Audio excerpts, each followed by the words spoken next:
हर हर महादेव दोस्तों। आपके अपने चैनल हर दिन कुछ नया में आपका बहुत बहुत स्वागत है। आज की वीडियो में हम सुनेंगे बृहस्पतिवार व्रत कथा को। तो चलिए कथा का श्रवण करते हैं। प्राचीन समय की बात है। भारत में एक राजा राज्य करता था। वह बड़ा प्रतापी तथा दानी था। वह नित्य प्रति मंदिर में भगवत दर्शन करने जाते थे।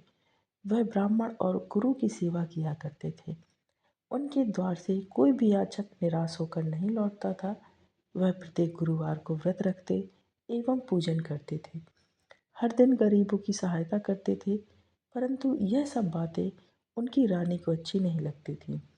वह न व्रत करती थी और न ही किसी को एक भी पैसा दान में देती थी। वह राजा से भी ऐसा करने को मना किया करती थी। एक समय की बात है। राजा शिकार खेलने वन को चले गए। घर पर रानी और दासी थी। उस समय गुरु बृहस्पति साधु का रूप धारण कर राजा के दरवाजे पर भिक्षा मांगने आए। साधु ने रानी से भिक्षा मांगी तो वह कहने लगी, हे साधु महाराज, मैं इस दान पुण्य से तंग आ गई हूँ। इस कार्य के लिए तो मेरे पतिदेव ही बहुत हैं, और अब आप ऐसी कृपा करें कि हमारा सारा धन नष्ट हो जाए तथा मैं आराम से रह सकूं। साधु रूपी बृहस्पति देव ने कहा, हे देवी, तुम बड़ी विचित्र हो। संतान और धन से कोई दुखी नहीं होता, इसको सभी चाहते हैं। पापी भी पुत्र और धन की इच्छा करता है।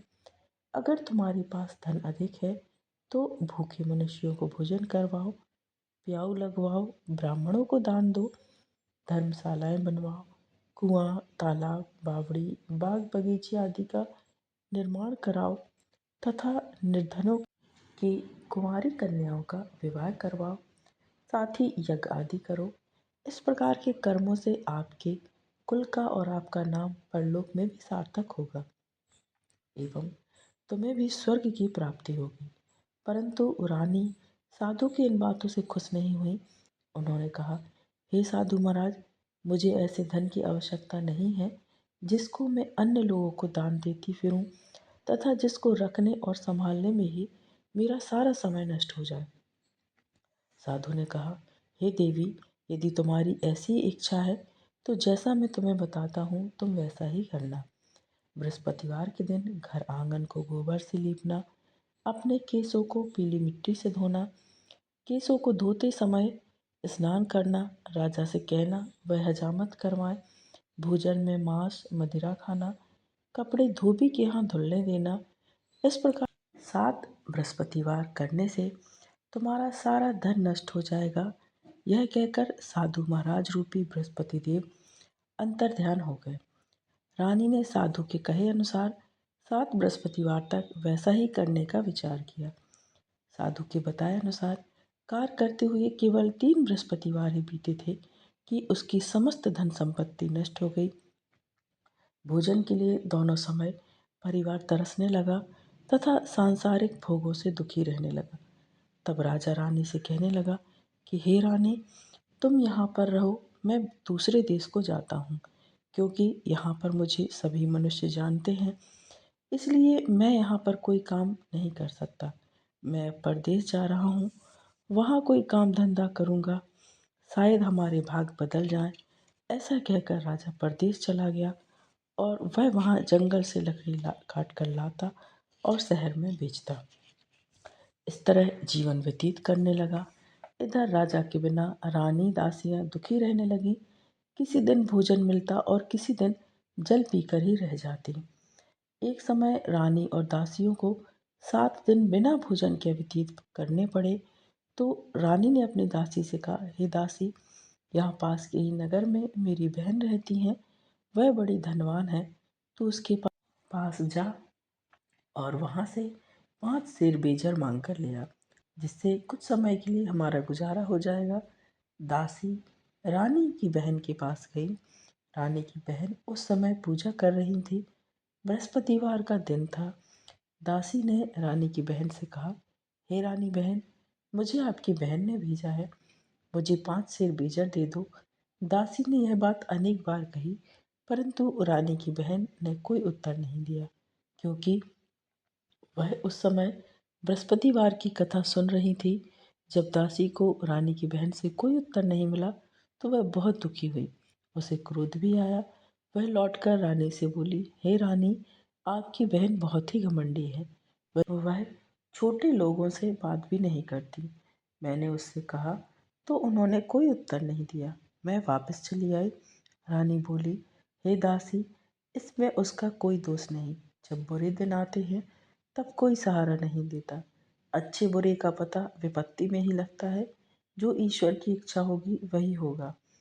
यह सब हमारे भाग्य का दोष है।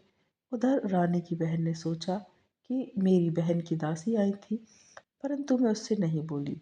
इससे वह बहुत दुखी हुई होगी। अतः कथा सुन और विष्णु भगवान का पूजन समाप्त कर वह अपनी बहन के घर आई और कहने लगी, हे बहन, मैं बृहस्पतिवार का व्रत कर रही थी। तुम्हारी दासी हमारे घर गई थी, परंतु जब तक कथा होती है तब तक हम लोग ना उठते हैं और ना ही बोलते हैं, इसलिए मैं नहीं बोली। कहो दासी, क्यों गई थी? रानी बोली, बहन, हमारे घर अनाज नहीं था। वैसे तुमसे कोई बात छिपी नहीं है। इस कारण मैंने दासी को तुम्हारे पास 5 सेर बीजल लेने के लिए भेजा था। रानी की बहन बोली, बहन देखो, बृहस्पति भगवान सबकी मनोकामनाएं पूर्ण करते हैं। देखो, शायद तुम्हारे घर में भी अनाज रखा हो। यह सुनकर दासी घर के अंदर गई तो वहाँ उसे एक घड़ा बेझर का मिल गया। उसे बड़ी हैरानी हुई, क्योंकि उसने उसने एक एक बर्तन देख लिया था। उसने बाहर आकर रानी को बताया। दासी अपनी रानी से कहने लगी, हे रानी, देखो, वैसे हमको जब अन्न नहीं मिलता तो हम रोज ही व्रत करते हैं। अगर इनसे व्रत की विधि और कथा पूछ ली जाए तो उसे हम भी कर लिया करेंगे। दासी के कहने पर रानी ने अपनी बहन से बृहस्पतिवार व्रत के बारे में पूछा। उसकी बहन ने बताया, हे रानी बहन, बृहस्पतिवार को सूर्योदय से पूर्व उठकर स्नान करके बृहस्पतिवार का व्रत करना चाहिए, लेकिन उस दिन सिर नहीं धोना चाहिए। बृहस्पतिवार के व्रत में चने की दाल और मुनक्कों से विष्णु भगवान का केले के वृक्ष की जड़ से पूजन करें तथा दीपक जलावें। उस दिन एक ही समय भोजन करें। भोजन पीले खाद्य पदार्थ का करें तथा कथा सुने। इस प्रकार करने से गुरु भगवान प्रसन्न होते हैं, अन्न, पुत्र, धन देते हैं। इस तरह व्रत और पूजन की विधि बताकर रानी की बहन अपने घर लौट गई। दासी और रानी दोनों ने निश्चय किया कि वे बृहस्पति देव भगवान का पूजन जरूर करेंगी। 7 दिन बाद जब बृहस्पतिवार आया तो उन्होंने व्रत रखा। घुड़साल में जाकर चना और गुड़ बीन लाए तथा उसकी दाल से केले की जड़ में विष्णु भगवान का पूजन किया। अब भोजन कहाँ से आए? दोनों बड़ी दुखी हुई, परंतु उन्होंने व्रत रखा था। इस कारण बृहस्पति देव भगवान प्रसन्न थे। वे एक साधारण व्यक्ति के रूप में 2 थालों में सुंदर पीला भोजन लेकर आए और दासी को देकर बोले, हे दासी, यह भोजन तुम्हारी और रानी के लिए है, तुम दोनों करना। दासी भोजन पाकर बड़ी प्रसन्न हुई और रानी से बोली, रानी जी, भोजन कर लो। रानी को भोजन के आने के बारे में कुछ भी पता नहीं था, इसलिए वह दासी से बोली, जा, तू ही भोजन कर ले, क्योंकि तू हमारी व्यर्थ में हंसी उड़ाती है। दासी बोली, एक व्यक्ति अभी भोजन दे गया है। रानी कहने लगी, वह भोजन तेरे लिए ही दे गया है, तू ही भोजन कर।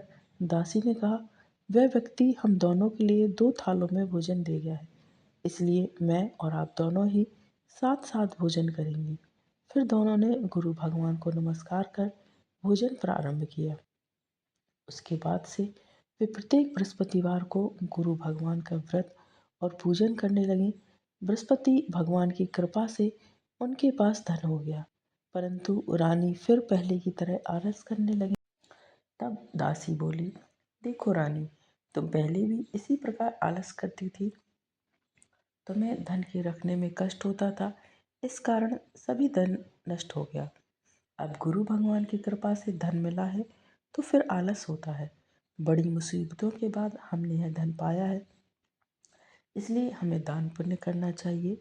तुम भूखे मनुष्यों को भोजन कराओ, प्याऊ लगवाओ, ब्राह्मणों को दान दो, कुआं, तालाब, बावड़ी आदि का निर्माण करवाओ, मंदिर, पाठशाला बनवा कर दान दो, कुंवारी कन्याओं का विवाह करवाओ।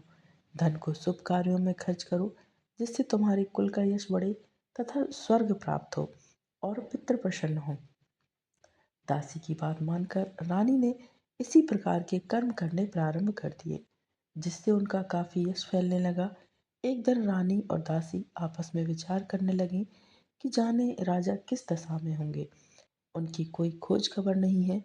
गुरु भगवान से उन्होंने प्रार्थना की और भगवान ने रात्रि में राजा को स्वप्न में कहा, हे राजा उठ, तेरी रानी तुझको याद करती है, अब अपने देश को लौट जा। राजा प्रातःकाल उठते ही जंगल से लकड़ियां काट कर लाने के लिए जंगल की ओर चल पड़ा। जंगल से गुजरते हुए वह सोचने लगा कि रानी की गलती से कितने दुख भोगने पड़ रहे हैं। राजपाट छोड़कर उसे जंगल में आकर रहना पड़ा। जंगल से लकड़ियां काटकर उन्हें बेचकर गुजारा करना पड़ा। उसी समय उस जंगल में बृहस्पति देव एक साधु का रूप धारण कर आए और राजा के पास आकर बोले, हे लकड़हारे, तुम इस सुनसान जंगल में किस चिंता में बैठे हो, मुझे बतलाओ। यह सुन राजा के नेत्रों में जल भर आया और साधु की वंदना कर बोला, हे प्रभु, आप सब कुछ जानने वाले हैं। इतना कहकर राजा ने साधु को अपनी संपूर्ण कहानी सुना दी। महात्मा तो स्वभाव से ही दयालु होते हैं। वे राजा से बोले, हे राजा, तुम्हारी पत्नी ने बृहस्पति देव के प्रति अपराध किया था, जिसके कारण तुम्हारी यह दशा हुई है। अब तुम किसी बात की चिंता मत करो, भगवान तुम्हें पहले से अधिक धन देंगे। देखो, तुम्हारी पत्नी ने बृहस्पतिवार का व्रत करना प्रारंभ कर दिया। अब तुम भी बृहस्पतिवार का व्रत करके चने की दाल व गुड़ और जल को लोटे में डालकर केले के पत्ते से भगवान विष्णु का पूजन करो। फिर कथा कहो और सुनो, भगवान तुम्हारी सभी मनोकामनाएं पूर्ण करेंगे। साधु को प्रसन्न देखकर राजा बोले, हे प्रभु, मुझे लकड़ी बेचकर इतना पैसा नहीं बचता जिससे भोजन करने के उपरांत मैं कुछ बचा सकूं। मैंने रात्रि में अपनी रानी को व्याकुल देखा। मेरे पास कोई साधन नहीं है जिससे मैं समाचार जान सकूं।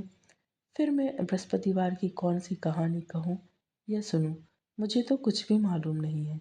साधु ने कहा, हे राजा, तुम किसी बात की चिंता मत करो। बृहस्पतिवार के दिन तुम रोजाना की तरह लकड़ियाँ लेकर शहर में जाओ। तुम्हें रोज से दोगुना धन प्राप्त होगा, जिससे तुम भली भांति भोजन कर लोगे तथा बृहस्पति देव की पूजा का सामान भी आ जाएगा। बृहस्पति देव की कथा इस प्रकार है, वो तुम सुनो। बृहस्पति देव की कथा। प्राचीन काल में एक बहुत ही निर्धन ब्राह्मण रहता था। उसकी कोई संतान नहीं थी। वह नित्य पूजा पाठ करता, परंतु उसकी स्त्री बहुत मलिनता के साथ रहती थी। वह न स्नान करती और न किसी देवता का पूजन करती। प्रातःकाल उठते ही सर्वप्रथम भोजन करती, बाद में कोई अन्य कार्य करती। ब्राह्मण देवता बहुत दुखी रहते थे। पत्नी को बहुत समझाते, किंतु उसका कोई परिणाम न निकलता। भगवान की अनुकंपा से एक समय उस ब्राह्मण की पत्नी गर्भवती हुई और 10वें महीने एक सुंदर कन्या को जन्म दिया। निर्धन ब्राह्मण कन्या के जन्म से बहुत दुखी हुआ। धीरे धीरे ब्राह्मण की कन्या बड़ी होने लगी। बचपन से ही उस कन्या की रुचि भगवान विष्णु की पूजा में थी। वह प्रातः उठते ही स्नान आदि करके भगवान विष्णु की पूजा करने मंदिर में जाती थी। बृहस्पतिवार को व्रत करके विधिवत पूजा पाठ करती थी। पूजा पाठ के बाद वह पढ़ने के लिए पाठशाला में जाती थी। घर से चलते हुए वह मुट्ठी भर जौ साथ लेकर जाती और पाठशाला के रास्ते में थोड़े थोड़े जौ गिराती जाती। जब वह पाठशाला से घर लौटती तो जौ के वह दाने सोने में बदले हुए मिलते थे। लड़की सभी सोने के दाने बीन लाती थी। एक दिन जब वह सोने के दानों को साफ कर रही थी तो उसकी माँ ने कहा, बेटी, सोने के दाने साफ करने के लिए सोने का सूप भी होना चाहिए। अगले दिन बृहस्पतिवार था। उसने भगवान बृहस्पति देव की पूजा करते हुए प्रार्थना की, हे भगवान, यदि मैंने आपका व्रत विधिवत किया हो तो मुझे सोने का सूप दे दो। भगवान बृहस्पति देव ने उसकी मनोकामना पूरी करने का वचन दिया। पाठशाला से लौटते समय उसे रास्ते में सोने का सूप पड़ा हुआ मिला। घर लौटकर सोने का सूप अपनी माँ को दिखाकर वह सोने के दाने साफ करने लगी। उसी समय नगर का राजकुमार उसके घर के पास से गुजरा। उस सुंदर लड़की को सोने के सूप में जौ साफ करते देख राजकुमार उस पर मोहित हो गया। महल में लौटकर राजकुमार ने राजा से उस लड़की से विवाह करने की इच्छा प्रकट की तो राजा ने ब्राह्मण को महल में बुलाकर राजकुमार से उसकी लड़की के विवाह की बात कही। ब्राह्मण तैयार हो गया। धूमधाम से उस लड़की का विवाह राजकुमार से हो गया। दुल्हन बनकर ब्राह्मण की लड़की महल में चली गई। लड़की के चले जाने से ब्राह्मण फिर निर्धन हो गया। उसे कई कई दिन भोजन भी नहीं मिलता था। बहुत दुखी होकर ब्राह्मण एक दिन अपनी लड़की के पास गया। अपने पिता से निर्धनता का समाचार सुनकर उसे बहुत सा धन देकर पिता को विदा किया। उस धन से ब्राह्मण की कुछ दिन तो आराम से गुजर गए, लेकिन जल्दी ही फिर भूखों मरने की हालत हो गई। ब्राह्मण अपनी लड़की से धन लेने के लिए फिर महल में पहुंचा। लड़की ने पिता की बुरी हालत देखकर कहा, पिताजी, आखिर आप कब तक मुझसे धन लेकर जीवन यापन करते रहेंगे? आप कोई ऐसा उपाय क्यों नहीं करते जिससे आपका घर धन संपत्ति से भर जाए? ब्राह्मण ने कहा, मैंने तेरी माँ को बहुत समझा लिया, पर उसकी समझ में कुछ नहीं आता। उसका फूहड़पन नष्ट हो तो घर की निर्धनता भी दूर हो जाएगी। तब कुछ सोचकर लड़की ने पिता से कहा, पिताजी, आप कुछ दिनों के लिए माँ को मेरे पास छोड़ जाओ। तब कुछ सोचकर ब्राह्मण पत्नी को लड़की के पास महल में छोड़ आया। लड़की ने अपनी माँ से कहा, माँ, तुम प्रातःकाल उठकर स्नान आदि करके भगवान बृहस्पति देव यानी विष्णु जी की पूजा अवश्य करना। पूजा करने से तुम्हारी निर्धनता अवश्य दूर हो जाएगी। लेकिन उसकी माँ ने उसकी कोई बात ना मानी। तब क्रोधित होकर लड़की ने अपनी अपनी माँ को एक कक्ष में बंद कर दिया। सूर्योदय से पूर्व माँ को उठाकर जबरदस्ती उसे स्नान कराया और फिर मंदिर में ले जाकर भगवान बृहस्पति देव की पूजा कराई। कुछ दिनों तक ऐसा करने से माँ की बुद्धि में परिवर्तन हुआ और वह स्वयं बृहस्पतिवार का व्रत रखने लगी। उसके व्रत रखने से ब्राह्मण के घर में भगवान विष्णु की अनुकंपा से धन की वर्षा होने लगी। दोनों पति पत्नी धन संपत्ति पाकर आनंद पूर्वक जीवन यापन करते हुए विष्णु धाम को चले गए। लकड़हारा बने राजा ने उन साधु से भगवान बृहस्पति देव की यह कथा सुनकर बृहस्पतिवार का व्रत करके भगवान विष्णु की पूजा की। उस दिन से उसके सभी क्लेश दूर हो गए। लेकिन अगले बृहस्पतिवार को कामकाज में अधिक व्यस्त रहने के कारण उसने भगवान बृहस्पति देव जी का व्रत नहीं किया। भगवान बृहस्पति देव लकड़हारे से क्रोधित हो गए और उसे भूल की सजा दी। उस दिन नगर के राजा ने नगर में घोषणा करके सबको सूचित किया, प्रत्येक नागरिक मेरे महल में भोजन करने आए। जो जो नहीं आएगा उसे अपराधी मानकर भारी दंड दिया जाएगा। लकड़हारा बने राजा ने उस नगर के राजा की घोषणा तो सुनी, लेकिन जंगल से लकड़ी काट कर लाने और उन्हें बेचने में देर हो जाने के कारण वह समय पर महल में भोजन करने नहीं जा सका। अतः राजा के सैनिक लकड़हारे को पकड़कर महल में ले गए। राजा ने उसे महल के एक कक्ष में बैठाकर भोजन कराया। उस कक्ष में एक खूंटी पर रानी का सोने का हार लटका हुआ था। लकड़हारा अकेला उस कक्ष में भोजन कर रहा था। तभी उसने एक आश्चर्यजनक घटना घटती देखी। देखते ही देखते वह खूंटी हार को निकल गई। थोड़ी देर के बाद राजा ने हार को गायब देखा तो लकड़हारे को कारावास में डलवा दिया। लकड़हारा मन ही मन अपने भाग्य को कोसने लगा। तभी उसे जंगल में मिले साधु का याद आ गया। थोड़ी देर में भगवान बृहस्पति देव सन्यासी के रूप में उसके सामने प्रकट हुए और कहने लगे, हे लकड़हारे, तूने भगवान बृहस्पति देव की पूजा नहीं की, इसी कारण तुम्हें यह कष्ट हुआ है। लेकिन अब चिंता मत कर। बृहस्पतिवार के दिन कारागार के दरवाजे पर तुम्हें कुछ पैसे पड़े हुए मिलेंगे। उन पैसों से भगवान बृहस्पति देव का व्रत करके उनकी पूजा करोगे तो तुम्हारे सब दुख नष्ट हो जाएंगे। बृहस्पतिवार के दिन दरवाजे पर पड़े मिले पैसों से चने और गुड़ मंगाकर लकड़हारे ने बृहस्पतिवार की कथा कही तो भगवान बृहस्पति देव ने प्रसन्न होकर उस नगर के राजा को स्वप्न में लकड़हारे को कारागार से मुक्त करने को कहा। सुबह राजा ने अपने कक्ष में आकर देखा तो खूंटी पर रानी का हार लटका हुआ था। राजा ने लकड़हारे को मुक्त कर दिया और उसे धन और आभूषण देकर विदा किया। लकड़हारा बने राजा उस नगर से चलकर अपने नगर में पहुँचे तो उस नगर में कुएं, धर्मशालाएं, बाग बगीचे देखकर बहुत प्रसन्न हुए। राजा ने किसी से पूछा, ये कुएं, धर्मशालाएं किसने बनवाई हैं? सबने उन्हें बताया कि ये सब रानी और उनकी दासी ने बनवाए हैं। राजा महल में पहुंचे तो रानी ने उनका भव्य स्वागत किया। तब राजा ने निश्चय किया कि सप्ताह में एक बार तो सभी बृहस्पति देव का व्रत तथा पूजन करते हैं, परंतु मैं प्रतिदिन व्रत किया करूँगा तथा दिन में 3 बार कथा कहूँगा। अब राजा हर समय दुसाले में चने की दाल बांधे रहते तथा दिन में 3 बार बृहस्पति देव की कथा कहते। कुछ दिनों के बाद राजा को अपनी बहन की याद आई। एक दिन घोड़े पर सवार होकर राजा अपनी बहन से मिलने के लिए चल दिए। अभी राजा नगर के बाहर पहुंचे ही थे कि उसने कुछ लोगों को शव को ले जाते हुए देखा। राजा को स्मरण हो गया कि आज उन्होंने किसी को बृहस्पतिवार की कथा नहीं सुनाई। राजा ने उन लोगों को रोक कर कहा, भाइयों, आप सबको ले जाने से पहले मुझसे बृहस्पतिवार की कथा सुन लें। लोगों ने राजा पर क्रोधित होते हुए कहा, तुम पागल तो नहीं हो? कुछ बड़े बूढ़े लोगों ने कहा, अच्छा भाई, साथ में चलते चलते तुम अपनी कथा भी सुना लो। राजा के चलते हुए आधी कथा सुनाई ही थी, सब हिलने लगा। राजा की पूरी कथा सुनाते सुनाते सब उठकर बैठ गया। लोगों ने हैरानी से दांतों तले उंगली दबाई और अगले बृहस्पतिवार से भगवान बृहस्पति देव का व्रत करने व कथा सुनने का निश्चय कर लिया। अब घोड़े पर सवार राजा चलते हुए एक किसान के पास पहुंचा। किसान अपने खेत में हल चला रहा था। राजा ने कहा, अरे भाई, मुझसे बृहस्पतिवार की कथा सुन लो। किसान किसान झुंझलाकर बोला, अरे भाई, देख नहीं रहे, जितनी देर तक तुम्हारी कथा सुनूंगा उतनी देर में तो पूरे खेत में हल चला लूंगा। राजा निराश होकर चलने लगा। तभी किसान के बैल लड़खड़ाकर जमीन पर गिर गए। किसान के पेट में भी जोरों का दर्द होने लगा। उस किसान की पत्नी जब खाना लेकर आई तो उसने किसान से इस बारे में पूछा। किसान ने घुड़सवार की पूरी कहानी कह सुनाई।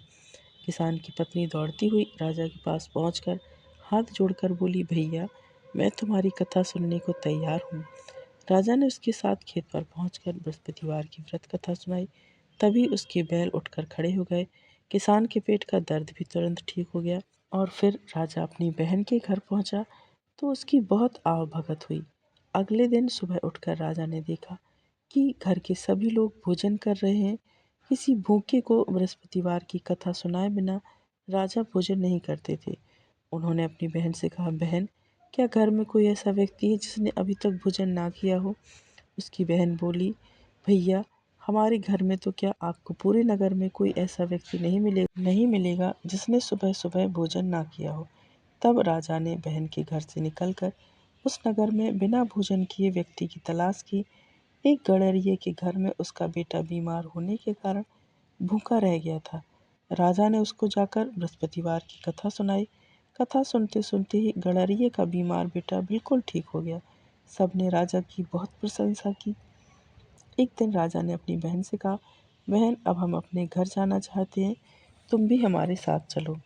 बहन ने अपनी सास से पूछा तो सास ने ताने देते हुए कहा, बहू, मायके जाना हो तो अकेली जाना, मेरे पोतों को नहीं ले जाना। तुम्हारे भाई की कोई संतान नहीं है, कहीं तुम्हारी भाभी मेरे पोतों पर कोई जादू टोना ना कर दे। दूसरे कक्ष में बहन की सास की बातें सुनकर राजा दुखी मन से अकेला ही अपने नगर को लौट आया। रानी ने राजा से कहा, आप तो अपनी बहन को साथ लाने की बात कहकर गए थे, फिर बहन को साथ क्यों नहीं लाए? तब राजा ने दुखी होते हुए कहा, रानी, हम निसंतान हैं, इसलिए कोई हमारे घर आना पसंद नहीं करता। रानी ने राजा को समझाया, हे प्राणनाथ, हमें बृहस्पति देव ने सब कुछ दिया है, अब भगवान बृहस्पति देव हमें संतान भी अवश्य देंगे। बृहस्पतिवार को विधिव्रत व्रत करते हुए राजा रानी ने भगवान बृहस्पति देव से संतान के लिए प्रार्थना की। कुछ दिनों के बाद उन्होंने स्वप्न में दर्शन देते हुए कहा, हे राजन, तेरी मनोकामना अवश्य पूर्ण होगी। एक सप्ताह बाद ही रानी गर्भवती हो गई और 10वें महीने रानी ने एक सुंदर पुत्र को जन्म दिया। राजा रानी जीवन पर्यंत बृहस्पतिवार का व्रत करते रहे। उनके घर में धन की वर्षा होती रही। इस तरह आनंद पूर्वक जीवन यापन करते हुए राजा रानी भगवान बृहस्पति देव की अनुकंपा से मोक्ष को प्राप्त करके सीधे वैकुंठ धाम पहुँच गए।